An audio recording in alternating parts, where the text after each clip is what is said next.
Hola a todos.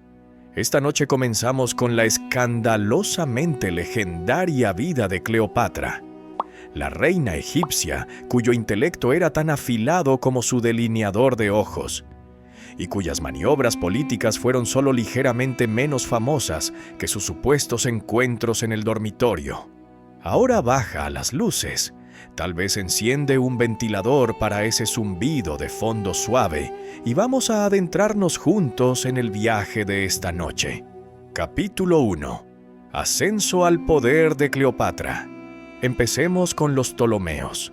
Una familia real tan comprometida con mantener la pureza de la sangre que básicamente reemplazaron el círculo de citas con un charco genético. Cleopatra nació en esta gloriosamente disfuncional dinastía, donde casarte con tu hermano no solo era legal, era prácticamente una tradición de baby shower. Su padre fue Ptolomeo XII, apodado Auletes, o el flautista, que según coinciden los historiadores, era una forma educada de decir rey terrible, aunque muy animado en las fiestas. Cuando su padre murió, Cleopatra hizo lo que toda ambiciosa reina haría en una monarquía políticamente inestable y amante del incesto. Se casó con su hermano menor, Ptolomeo XIII. Él tenía alrededor de 10 años. Cleopatra estaba en su adolescencia avanzada. Así que sí, no fue tanto un matrimonio como una fusión corporativa hostil con un niño de preescolar. Naturalmente, este gobierno conjunto se fue al traste más rápido que un carro de guerra con una sola rueda. Cuando Cleopatra se volvió un poco demasiado independiente, los regentes de Ptolomeo decidieron que ya no era necesaria. ¿La solución? Exilio. Porque nada dice relación sana entre hermanos como ser arrojada a la fuerza al desierto. Pero Cleopatra no era del tipo que se quedaba sentada a lamentarse. Se las arregló para ser introducida de contrabando de nuevo en Alejandría, enrollada en una alfombra. ¿Sí? En una alfombra de verdad. Julio César, que convenientemente estaba en la ciudad por una guerra y probablemente aburrido, la desenrolló como una sorpresa de cumpleaños y decidió de inmediato que valía la pena apoyarla. Políticamente. Presuntamente. ¿El resultado? Una guerra civil, varios ahogamientos dramáticos y la conveniente desaparición de su hermano esposo en el Nilo, como un accidente mojado que nadie investigó con demasiada profundidad. Una vez de vuelta en el trono, Cleopatra se casó con su siguiente hermano menor, Ptolomeo XIV, porque aparentemente estaba bajando por la escalera familiar como si fuese un cartón de bingo real. Él también murió en circunstancias poco claras, lo cual en términos de realeza antigua generalmente significa veneno, traición o un accidente muy sospechoso que involucra higos. Sí, gobernó Egipto. Sí, usaba atuendos impactantes. Sí, delineaba sus ojos como si fuera el ojo de Horus, pero étnicamente, culturalmente y lingüísticamente. Cleopatra era tan egipcia como una fiesta de toga en una fraternidad universitaria.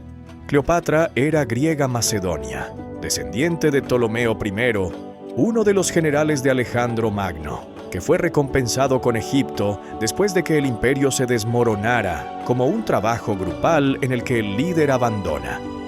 Los Ptolomeos se instalaron, trajeron su vino, su idioma y una negativa absoluta a hablar egipcio.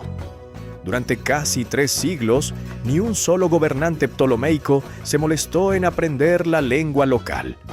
Uno pensaría que después de 300 años, alguien al menos sabría decir hola. Pero Cleopatra fue diferente. Se dice que hablaba al menos 9 idiomas, incluyendo el egipcio. Eso no es solo inteligencia, eso es presumir. Es como ser la única persona en una reunión de Zoom que de verdad leyó el correo. Y luego hacer toda la llamada en el dialecto del becario, por cortesía. Esto le daba una ventaja política enorme. Mientras sus antepasados gobernaban desde el palacio, Cleopatra salía al encuentro del pueblo, abrazaba a sus dioses e incluso se presentaba como la reencarnación de Isis. Y no de forma sutil o modesta, no. Tenía templos, tenía monedas. Ella decía: «Yo soy la diosa, ahora pásame el delineador y llámame divina».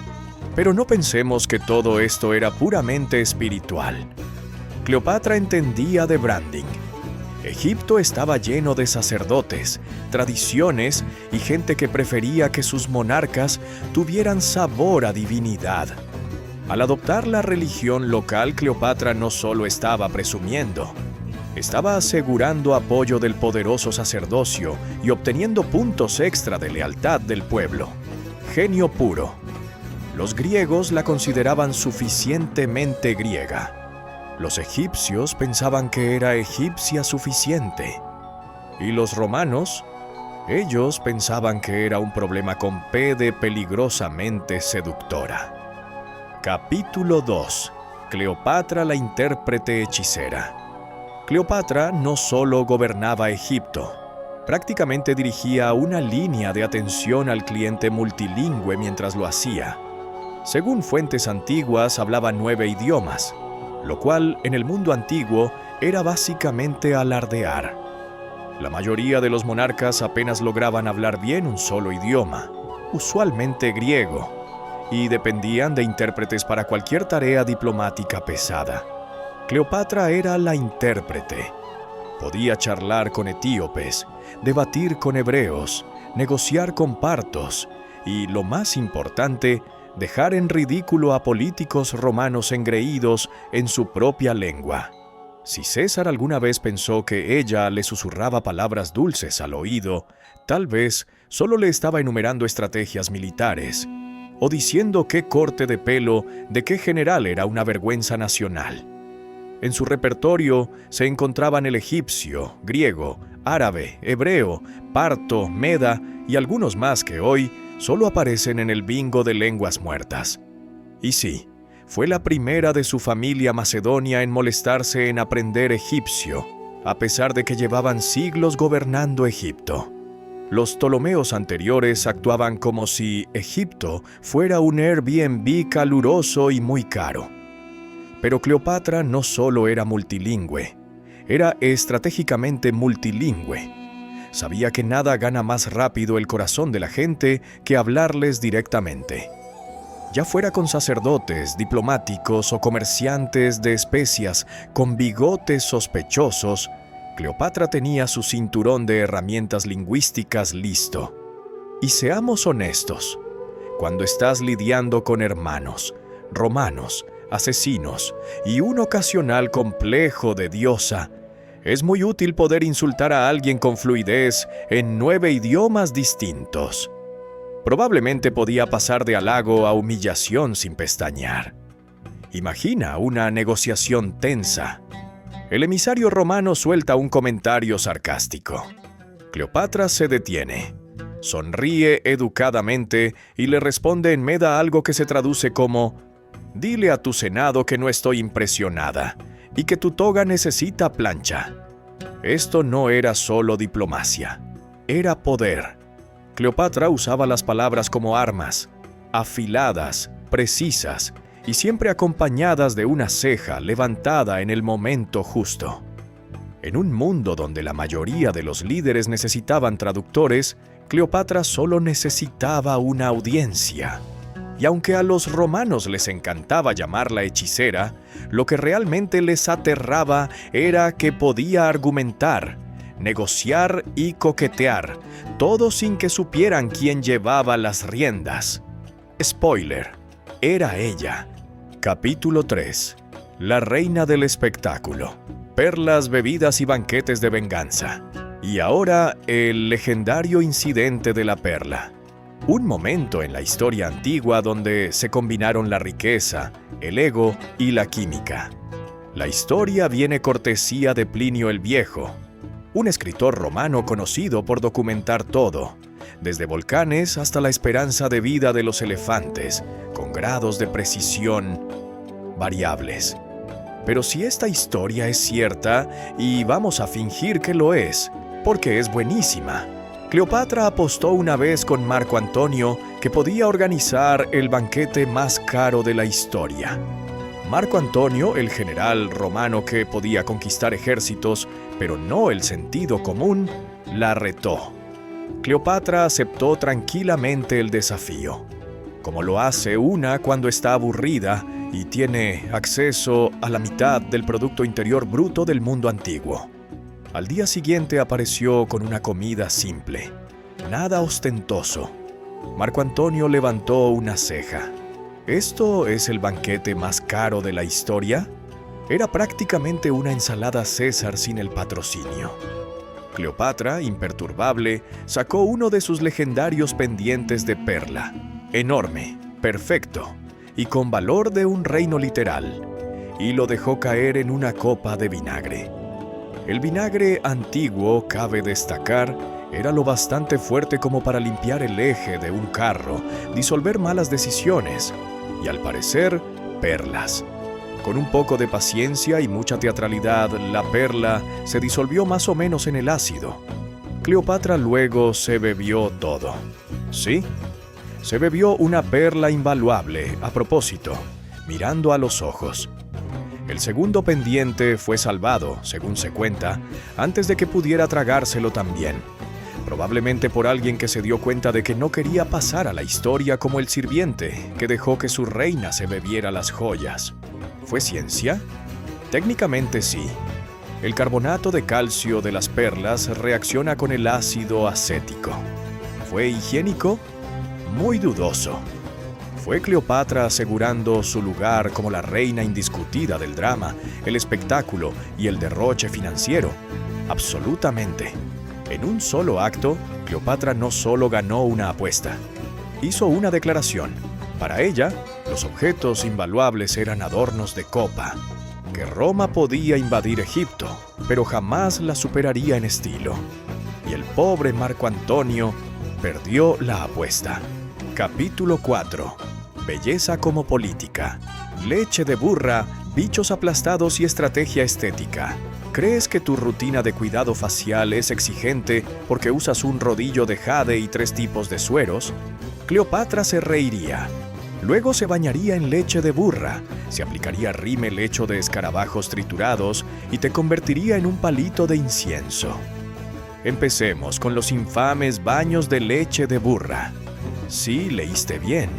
Según fuentes antiguas, Cleopatra se bañaba regularmente en leche agria de burra, no de cabra, no de almendra, de burra. ¿Por qué?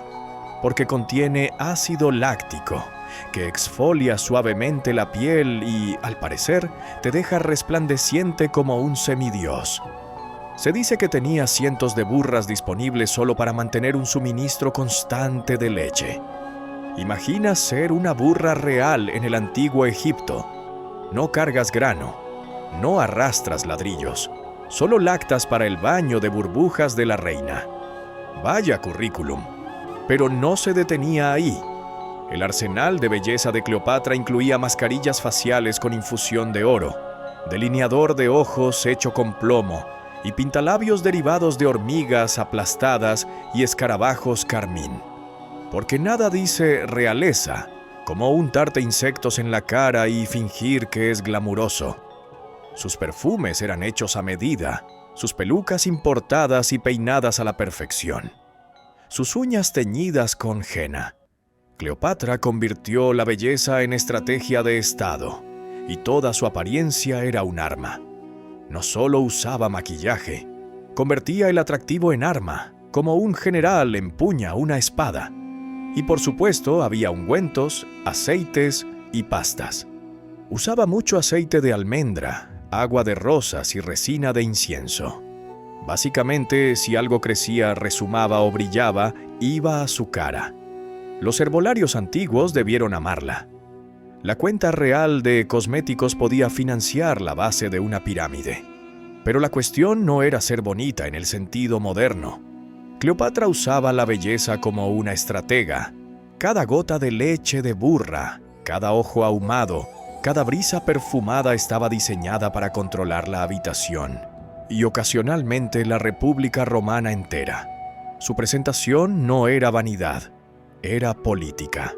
Ahora imagina ser un emisario romano, entrar en su barcaza dorada mientras flota por el Nilo, vestida como Isis, perfumada como un jardín, y mirándote a través de 3000 años de cosplay divino.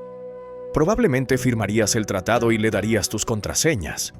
Así que sí, su rutina de belleza podía arruinar a una pequeña nación. Pero de nuevo, también podía hacerlo Cleopatra. Capítulo 5. Cleopatra y Julio César. Romance, poder y una alfombra bien enrollada. Cuando Julio César vio por primera vez a Cleopatra, no esperaba encontrar a una reina enrollada en una alfombra como un regalo de fiesta sorpresa. Pero Cleopatra no hacía entradas aburridas. Ella inventó el reveal dramático siglos antes de los reality shows y las trampillas en el escenario. Era el año 48 a.C. y César acababa de meterse en medio de un desastre real.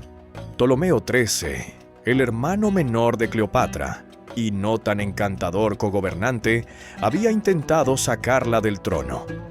Cleopatra, en lugar de enviar un pergamino o contratar a un abogado, se coló en el palacio de César escondida dentro de una alfombra. Hablemos de carisma portátil. Cuando la alfombra se desenrolló y emergió la reina de Egipto, regia, perfumada y completamente imperturbable, César probablemente hizo lo que cualquier general romano con experiencia haría. Parpadeó un par de veces, trató de no parecer sorprendido y cayó de inmediato bajo su hechizo. Y no te equivoques, Cleopatra no estaba simplemente seduciendo a un hombre, estaba reclutando a un imperio. Ambos entablaron una asociación que era parte romance, parte estrategia de Estado. Cleopatra necesitaba músculo romano para estabilizar su gobierno. César necesitaba el grano egipcio, acceso naval y, seamos honestos, un escándalo exótico para animar su currículum saturado de togas. Sellaron su alianza a la antigua, un crucero privado por el Nilo con escolta militar, lujo excesivo y una recreación a escala completa de «mira cuánto dinero tenemos». Cleopatra recibió a César en una barcaza tan ornamentada que hacía sudar a los senadores romanos solo de pensar en las implicaciones fiscales. Había música, banquetes, intrigas políticas susurradas entre copas de vino, mientras los cocodrilos descansaban ominosamente cerca. No era una cita, era un golpe de estado suave, con aperitivos. Naturalmente, la pareja tuvo un hijo. ¿Cesarión o Pequeño César? Esto creó un escándalo considerable en Roma, donde César ya estaba casado y no se suponía que debía estar generando herederos con monarcas extranjeras. Pero a César no le importó. Incluso puso una estatua dorada de Cleopatra en un templo romano, solo para sacudir los ánimos de los senadores conservadores, porque nada dice discreción como deificar a tu amante en público. Su relación no duró para siempre, pero fue suficiente para cambiar las dinámicas de poder del mundo antiguo. Cleopatra demostró que podía jugar el juego romano y ganar sin soltar su copa de vino. Capítulo 6. Cesarión, el hijo del dios y la diosa. Cuando Cleopatra dio a luz a su hijo con Julio César, lo llamó Ptolomeo XV Filopator Filométor César. Pero como eso suena a nombre de firma contable griega, la mayoría lo llamaba simplemente Cesarión, que se traduce aproximadamente como Pequeño César. Sí, literalmente nombró a su hijo como el hombre más poderoso de Roma. Y no había pizza involucrada, aunque probablemente sí había suficiente drama para cubrir las siguientes 10 reuniones familiares. Ahora, imagina ser Cesarión. Tu madre es Cleopatra, tu padre es Julio César, y tu destino es lo que ocurre cuando dos supernovas históricas colisionan y hacen un bebé. Es mucha presión para alguien que probablemente solo quería jugar con cocodrilos de madera y lanzar aceitunas a los sirvientes. Desde el momento en que nació, Cesarión fue marcado como hijo de un dios y una diosa, no en sentido figurado, sino literalmente. Cleopatra se presentaba como Isis, y César ya era venerado como una deidad en Roma. Así que sí, Cesarión era divino por defecto. Intenta superar eso en el día de las profesiones del colegio. Cleopatra impulsó su legitimidad con fuerza. No era solo su hijo, era su cogobernante. Fue oficialmente titulado como Rey de Reyes, a pesar de que apenas tenía edad para sostener un cetro sin morderlo. Mientras tanto, en Roma las cosas estaban tensas. César nunca reconoció formalmente a Cesarión como su hijo. Tal vez porque admitir que tenías un heredero real egipcio mientras dirigías una república llena de senadores enfadados no era precisamente una jugada inteligente para la carrera política. No le ayudó de todos modos. El Senado lo apuñaló 23 veces. Cesarión pasó de ser hijo de un dios a ser posiblemente divino y definitivamente huérfano de padre. A medida que crecía, Cleopatra lo presentó como el futuro de un imperio combinado romano-egipcio, lo cual era tan sutil como declarar la guerra en forma de carroza de carnaval. Mandó acuñar monedas con ambos rostros. Lo vestía con atuendos de gala y lo presentaba como el heredero legítimo de Julio César, lo cual, en caso de que te lo preguntes, enfureció al heredero romano oficial de César, Octavio, quien muy pronto se convertiría en Augusto. Esto no terminaría bien para Cesarión, pero Cleopatra no estaba jugando a pequeña escala. Toda su estrategia giraba en torno a construir una dinastía que sobreviviera a la política traicionera de Roma. Y Cesarión era su billete dorado, o al menos el niño con las fotos de bebé más peligrosamente propagandísticas de la historia. Capítulo 7. Cleopatra y Marco Antonio, perfume poder, y el barco que dobló rodillas. Si Cleopatra hubiera tenido Instagram, sus fotos en yates habrían roto el algoritmo. Esta no era una mujer que se tomara a la ligera su estética náutica. Mientras los generales romanos navegaban en barcos de guerra toscos que parecían bañeras sobredimensionadas, Cleopatra surcaba el Nilo como un mito viviente sobre una barcaza que prácticamente resplandecía. Hablemos de ese barco, el que usó para encontrarse con Marco Antonio en Tarso. Las fuentes antiguas lo describen como algo salido de un sueño febril. Las velas estaban teñidas de púrpura, que en el mundo antiguo era básicamente el color de «soy más rica que tú y tus nietos». Los remos estaban cubiertos de plata y se movían al ritmo de la música. El perfume flotaba por el río tan intensamente que probablemente se la olía antes de verla. La cubierta de oro. La reina, vestida como la diosa Isis, descansaba bajo un dosel como si fuera anfitriona y ser celestial al mismo tiempo. Los músicos tocaban.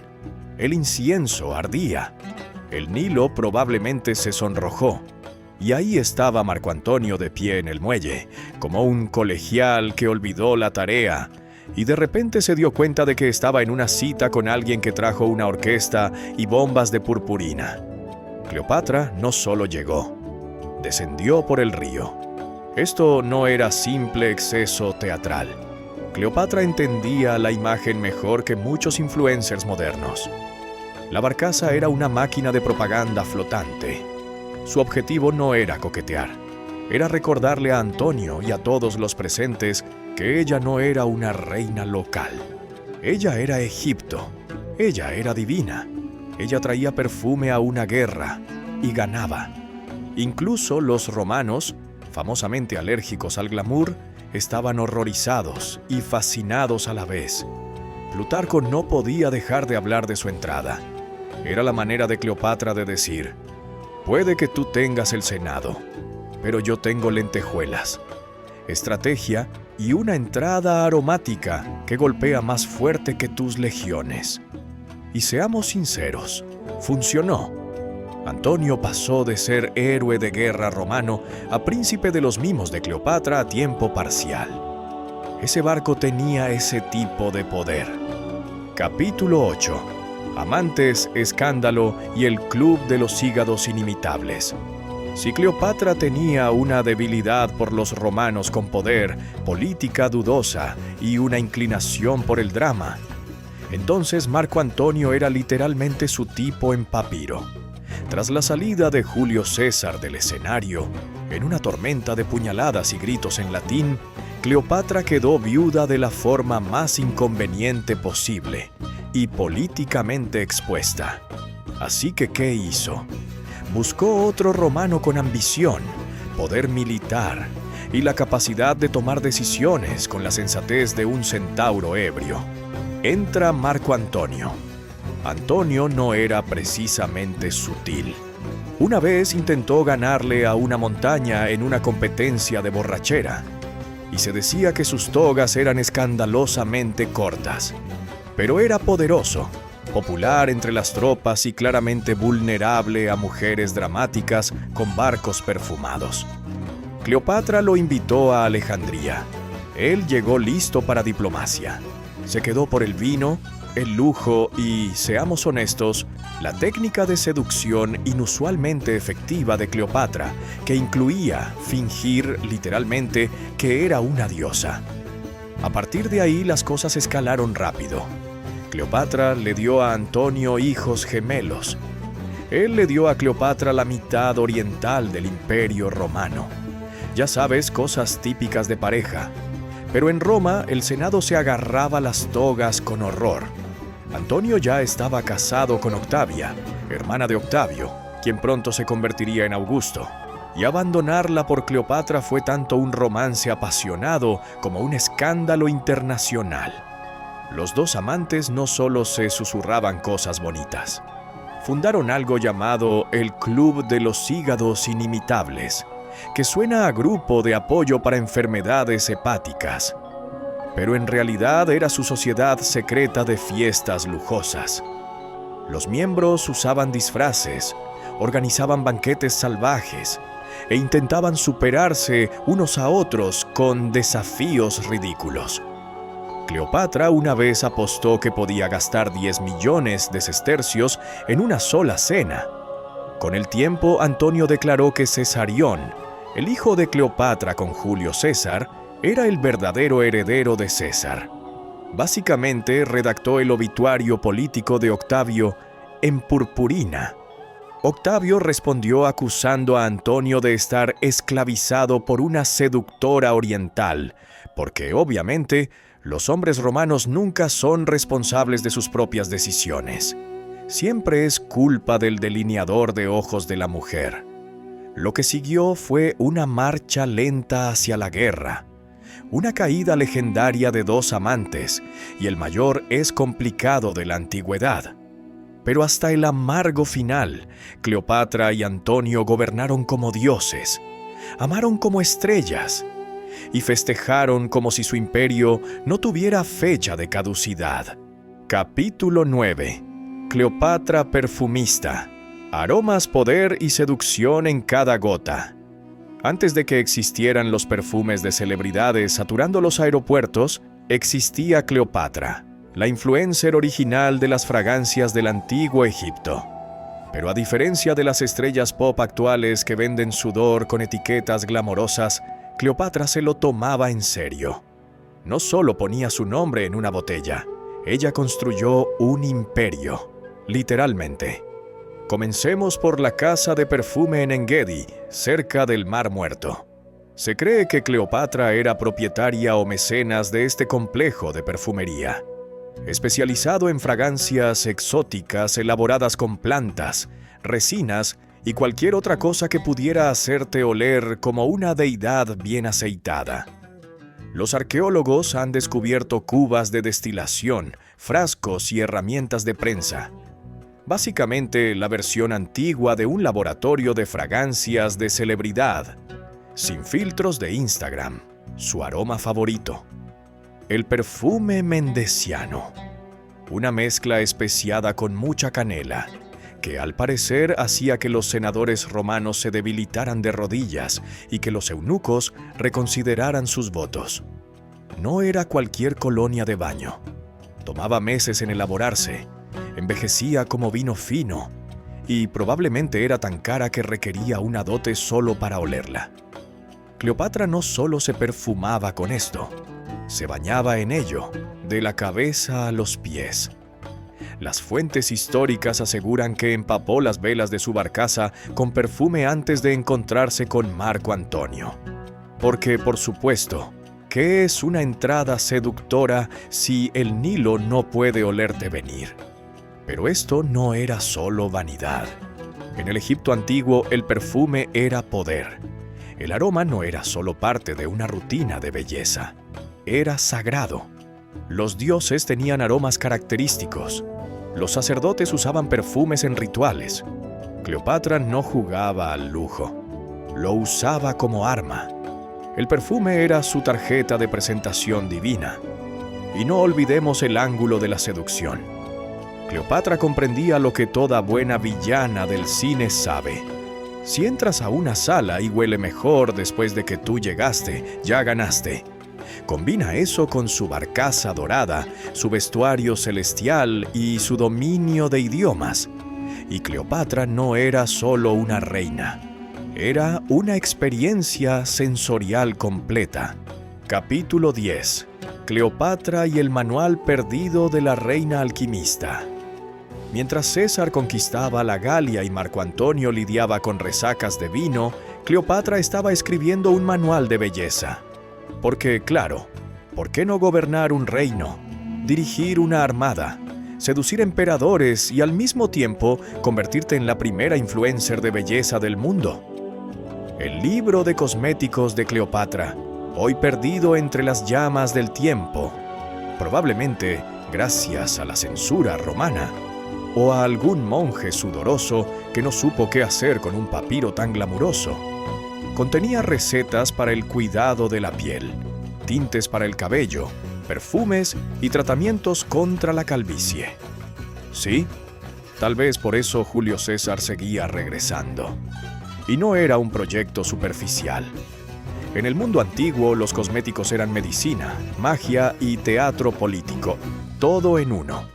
Un ojo ahumado no era solo seducción, protegía contra el mal de ojo. El color de labios indicaba estatus. El aceite para el cabello era sensual e higiénico, o al menos menos aterrador que las alternativas. Y Cleopatra no era egoísta. No se guardaba los trucos.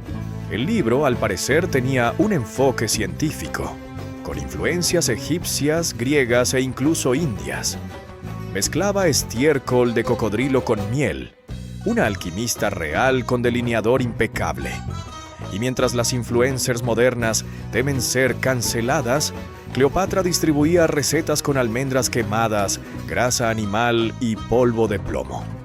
Claro, tal vez te daba un brillo, y también un poco de envenenamiento por plomo. Pero ya sabes, la belleza duele. Especialmente en el año 40 a.C. El libro también incluía afrodisíacos, porque Cleopatra entendía el verdadero poder de una semilla de granada bien colocada. ¿Empiezas a pensar que todo esto suena a mito? Pues no. Autores romanos como Galeno y Plinio hacían referencia a sus mezclas. Sus fórmulas fueron estudiadas, copiadas y susurradas en los círculos de élite durante generaciones. Sabes que eres icónica cuando tu receta de bálsamo labial sobrevive hasta la era bizantina. ¿Por qué lo escribió? Probablemente porque era lo bastante lista para entender que controlar tu apariencia era otra forma de proyectar poder. Parecer divina ayudaba a convencer al mundo de que lo eras. Cleopatra no dejaba nada al azar. Tenía un manual. Lamentablemente, el libro no sobrevivió a las hogueras de la historia. Pero en algún lugar entre las cenizas de la biblioteca de Alejandría, el catálogo Séfora de Cleopatra aún susurra: con aroma a agua de rosas y ambición. Capítulo 11. Venenos y belleza. Cleopatra, científica mortal del antiguo Egipto. La realeza antigua. Donde la frase ensayos clínicos no venía con consentimiento informado, sino con una bandeja sospechosa de higos y un encogimiento de hombros. Cleopatra, siempre planificadora meticulosa y ocasional científica morbosa, al parecer realizó experimentos con venenos, sujetos de prueba, prisioneros reales. Déjalo asimilar, mientras las reinas modernas se preocupan por las encuestas de aprobación y por saludar bien en público. Cleopatra, al parecer, estaba ahí fuera tratando de averiguar qué veneno mataba de forma más elegante. Cicuta, demasiado lenta. Acónito, muy dramático. Veneno de serpiente, prometedor. Pero sigamos probando. Según fuentes romanas, que seamos sinceros, amaban un buen chisme malintencionado con su dosis de misoginia. Cleopatra ordenó que se dieran diferentes venenos a prisioneros y observó cuidadosamente los efectos. ¿El objetivo? No solo la crueldad. Al menos, no del todo. Quería saber cuál era el método de muerte más indoloro y estéticamente limpio. Porque si hay algo peor que morir, es hacerlo con espasmos feos delante de tus invasores romanos. Algunos venenos causaban convulsiones, otros desfiguraban. Uno hizo que un hombre se riera antes de desplomarse muerto, lo que probablemente complicó bastante la autopsia. Cleopatra tomaba notas, y no en plan interesante, sino con absoluta seriedad. Estaba, según cuentan, decidida a elegir su propia salida escénica elegante. Esto no era solo sobre la muerte. El veneno, como el perfume, era otra herramienta de poder. Ya fuera para eliminar a un rival o para asegurarse de que tu acto final fuera digno del Oscar, Cleopatra quería estar preparada. No iba a dejar su legado en manos de un pescado mal cocido o un asesino torpe. ¿Fueron estas historias exageradas por los cronistas romanos? Tal vez. Los romanos tenían la manía de convertir a mujeres complejas en cuentos de advertencia. Pero conociendo la inteligencia de Cleopatra, su curiosidad científica y su obsesiva necesidad de estar 5 pasos por delante de sus enemigos, no suena tan improbable. Así que sí, mientras otros monarcas probaban el vino por sabor, Cleopatra estaba probando belladona por elegancia. ¿Quién más podría dirigir un reino y un laboratorio de toxicología en vivo al mismo tiempo? La historia puede alzar una ceja, pero Cleopatra solo quería tener opciones. Después de todo, si vas a morir, más vale hacerlo hermosamente, silenciosamente y con el mismo control teatral con el que gobernaste imperios y navegaste en barcazas perfumadas. Capítulo 12. La última actuación. Cleopatra, la cobra y el escenario final. Marco Antonio estaba muerto. Octavio estaba en las puertas de Alejandría. El imperio, dividido entre Roma y la ambición, se inclinaba por el lado menos glamuroso. Y Cleopatra sabía que el telón estaba a punto de caer. Pero si creías que esta reina iba a salir de escena discretamente, no has estado prestando atención. Con su amante muerto en sus brazos, tras un suicidio torpe, sangriento y completamente indigno de una tragedia griega, Cleopatra se encerró en su mausoleo, no en su palacio, no en un templo, en el lugar que había construido para morir. Y allí, rodeada de sirvientas leales, recuerdos perfumados y una dignidad imperturbable, preparó su salida final. Según las crónicas, especialmente las escritas por romanos fascinados y aterrados por ella, Cleopatra se vistió con sus ropas reales, se recostó sobre un diván dorado y pidió que le trajeran una cobra egipcia. Sí, una aspis. una serpiente venenosa escondida en una canasta de higos, o en una vasija de barro, o en el corpiño de una sirvienta, dependiendo de qué historiador esté más dramático ese día. La idea era simple: muerte rápida, noble, egipcia, icónica. La cobra muerde, la sangre se enfría. La reina muere como vivió, maquillada, calculada y completamente en control. Pero claro, la historia tiene más agujeros que una túnica vieja. Algunos dicen que no fue una cobra, que usó un cóctel de venenos, que fue una picadura falsa y que realmente se envenenó a sí misma con ungüentos preparados tras años de ensayos clínicos en prisioneros. Ver capítulo 11, cortesía de tu reina científica favorita. Otros creen que Octavio la dejó morir, sabiendo que una Cleopatra viva sería un símbolo de resistencia. Muerta era simplemente una leyenda que él podía reescribir a su gusto. De hecho, cuando los soldados romanos entraron, la encontraron ya muerta junto a sus dos sirvientas, Iras y Carmión. Una de ellas, según dicen, arreglaba la diadema de la reina incluso mientras caía al suelo. Piénsalo, hasta el último momento la estética fue respetada. Cleopatra no iba a permitir que Octavio la exhibiera en su desfile triunfal en Roma como un trofeo encadenado. No ver eso no era digno de una diosa, no era digno de Egipto, no era digno de ella, así que se quitó la vida. Y al hacerlo, se aseguró de que la última palabra sobre Cleopatra la dijera Cleopatra. Con o sin serpiente, con o sin veneno, la escena fue perfecta, trágica, teatral, imposible de olvidar. Capítulo 13. Después de la reina, Cesarión, Roma y la reescritura del mito Cleopatra había muerto. El telón había caído, pero la obra apenas comenzaba. Con su última respiración, Cleopatra no solo abandonó el mundo. Le dejó a Roma una pregunta sin resolver: ¿qué hacer con su legado? Octavio, futuro emperador Augusto, al llegar al cadáver perfumado y perfectamente posado de la reina más famosa del mundo antiguo, vio más que un cuerpo. Vio un problema de relaciones públicas. Cleopatra era símbolo de poder, belleza, misticismo y una resistencia feroz que había avergonzado al mismísimo Imperio Romano durante más de una década. Si dejaba que su historia sobreviviera intacta, se arriesgaba a inspirar a otras Cleopatras, y eso no era aceptable. Así que hizo lo que hacen los ganadores con miedo: reescribió el guión. La convirtió en una seductora manipuladora, una bruja oriental, una amenaza erótica envuelta en oro y serpientes.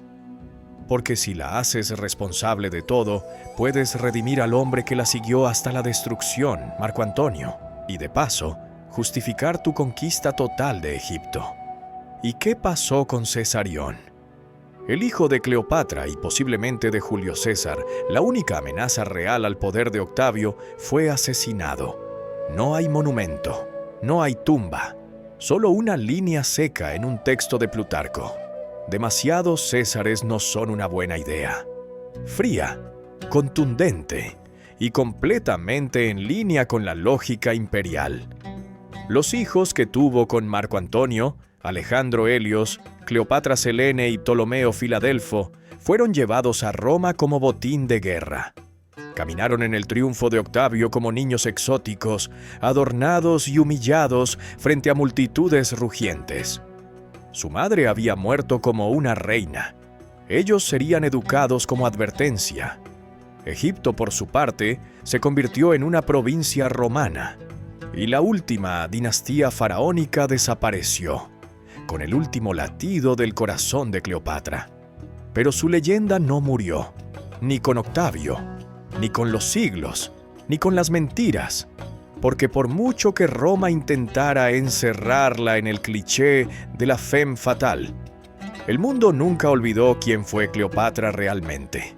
Una estratega, una políglota, una científica, una diplomática, una madre, una reina. una fuerza elemental envuelta en lino y delineador negro. Capítulo 14. Cleopatra a través del espejo, del mito romano a la reina de Hollywood.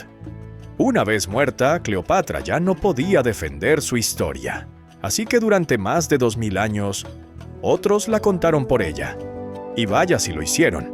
Primero vinieron los romanos, que ya hemos visto que eran excelentes propagandistas con túnica. Ellos pintaron a Cleopatra como una tentadora oriental peligrosa, una mezcla tóxica de belleza, ambición y encantamiento femenino. La responsable de la caída de un gran general romano, el virus que infectó a Marco Antonio con amor y locura. Conveniente, ¿verdad? Luego vino Shakespeare. En Antonio y Cleopatra, la reina de Egipto es trágica, apasionada, caprichosa y desbordada de emoción, pero también fascinante. Una mujer capaz de eclipsar imperios con una sola frase bien recitada.